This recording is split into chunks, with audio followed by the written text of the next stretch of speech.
কেন ভক্তি সবার উপরে? ভগবদ্গীতা বলে সব যোগের মধ্যেই ভক্তিই সর্বোচ্চ। কিন্তু কেন ভগবান শ্রীকৃষ্ণ এমন কথা বলেছিলেন? জ্ঞানের যোগে মানুষ নিজের আত্মাকে জানে, কর্মযোগে নিজের কর্তব্য পালন করে, ধ্যান যোগে মনকে শুদ্ধ করে। কিন্তু এই তিন পথই কঠিন। সবার পক্ষে এই যোগগুলো করা সহজ নয়। জ্ঞান অর্জন করতে লাগে বুদ্ধি, অধ্যবসায় ও গভীর তত্ত্বজ্ঞান। কর্মযোগে লাগে নিঃস্বার্থ মন, আসক্তিহীনতা। আর ধ্যান যোগে লাগে নিয়ন্ত্রিত মন ও দীর্ঘ সাধনা।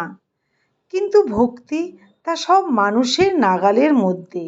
ভক্তি মানে মন থেকে প্রভুকে স্মরণ করা, নাম জপ করা, প্রার্থনা করা।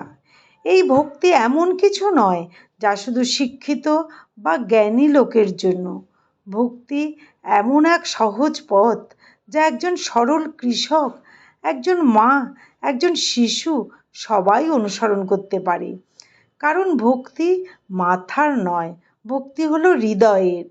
জ্ঞানের যোগ হলো মাথার অর্থাৎ বুদ্ধির, কর্মযোগ শরীরের, কিন্তু ভক্তি হলো হৃদয়ের। আর ভগবানকে পাওয়া যায় শুধু হৃদয়ের দরজা খুললেই। যেমন জলে ডুবে থাকা মাছের কাছে জলের খোঁজ নেই, ঠিক তেমনি ভক্তির মধ্যে থাকা মানুষ ঈশ্বর থেকে কখনোই বিচ্ছিন্ন থাকে না। ভক্তি মানে শুধু মন্দিরের ফুল অর্পণ নয়। ভক্তি মানে জীবের প্রতি ভালোবাসা, দুঃখে থাকা মানুষের পাশে দাঁড়ানো। ভক্তি মানে প্রতিটি নিঃশ্বাসে, প্রতিটি কর্মে, প্রতিটি চিন্তায় ভগবানকে স্মরণ করা। এমনকি প্রতিটি কাজে ভগবানের উপস্থিতি অনুভব করা। ভক্তি এমন এক শক্তি যা অহংকারকে গলিয়ে ফেলে আর মানুষকে করে তোলে নম্র, শান্ত ও প্রেমময়। জ্ঞানের যোগ বলে আমি ব্রহ্ম, কর্মযোগ বলে আমি কর্তব্য করি, কিন্তু ভক্তিযোগ বলে আমি তোমার দাস প্রভু। এই বিনম্র আত্মসমর্পণই মানুষকে ভগবানের সবচেয়ে কাছে নিয়ে যায়। ভগবান শ্রীকৃষ্ণ গীতায় বলেছেন, ভক্তা তনন্যয়া শক্তা আহম এবং বিদ্যর্জুন। অর্থাৎ হে অর্জুন, আমাকে শুধুমাত্র একনিষ্ঠ ভক্তি সত্যভাবে জানতে পারে। জ্ঞান, কর্ম, ধ্যান সব পথের শেষ গন্তব্যই হলো ভক্তি। কারণ ভক্তি ছাড়া জ্ঞান শুষ্ক আর কর্ম হয় অহংকারপূর্ণ। কিন্তু ভক্তি সব কিছুকে প্রেমে রূপান্তরিত করে। ভক্তি হলো সেই সেতু যা আত্মাকে ভগবানের সঙ্গে যুক্ত করে।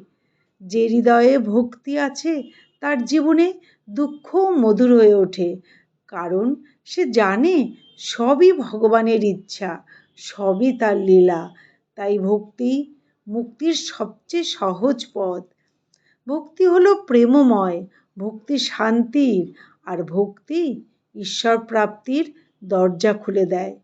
তাই বলা হয় সব যোগের মধ্যেই ভক্তিই সর্বোচ্চ। কারণ ভক্তি ছাড়া জ্ঞান অন্ধ আর কর্ম নিষ্ফল। ভক্তি সেই আলো যা অন্ধকার মনকেও ভগবানের পথে নিয়ে যায়। বিষয়টি ভালো লাগলে কমেন্টে হরে কৃষ্ণ লিখবেন আর লাইক ও সাবস্ক্রাইব করে দেবেন। ধন্যবাদ।